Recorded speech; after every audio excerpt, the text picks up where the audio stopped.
Parmi les nombreux livres d'art de cette fin d'année, le plus original et sans doute le plus instructif est ce bestiaire du Moyen-Âge que publie Le Seuil. Couverture toilée élégante pour un intérieur coloré où éclate le génie de l'enluminure médiévale et l'immense talent d'un auteur, Michel Pastoureau.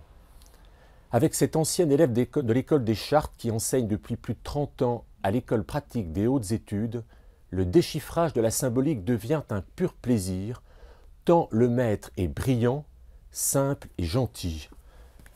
Une histoire symbolique du Moyen-Âge occidental est une magistrale leçon inaugurale pour entrer dans le monde des symboles et en approfondir toutes les disciplines.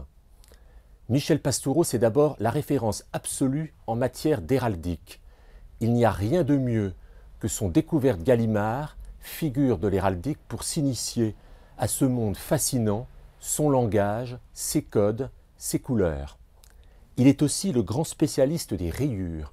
Dans L'étoffe du diable, il met en scène la prostituée médiévale, les bagnards ou la livrée des domestiques et montre comment la société moderne a fait de la rayure l'attribut vestimentaire de ceux qu'elle situe au plus bas de son échelle. Homme du bestiaire, il est aussi l'historien et l'ami des bêtes. Il faut lire le délicieux Les animaux célèbres. Il a consacré aussi une très belle monographie à l'ours et un livre tout à fait attendrissant, Le cochon, histoire d'un cousin mal aimé. Autant de livres où on en apprend autant sur l'homme que sur l'animal. Mais Pastoureau, c'est sans doute avant tout le pape des couleurs.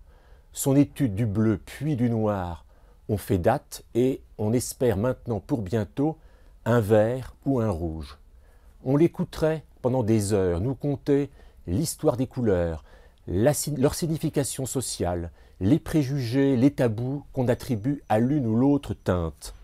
Et publié il y a 2 ans, son livre « Les couleurs de nos souvenirs » est sans nul doute son texte le plus personnel et le plus achevé.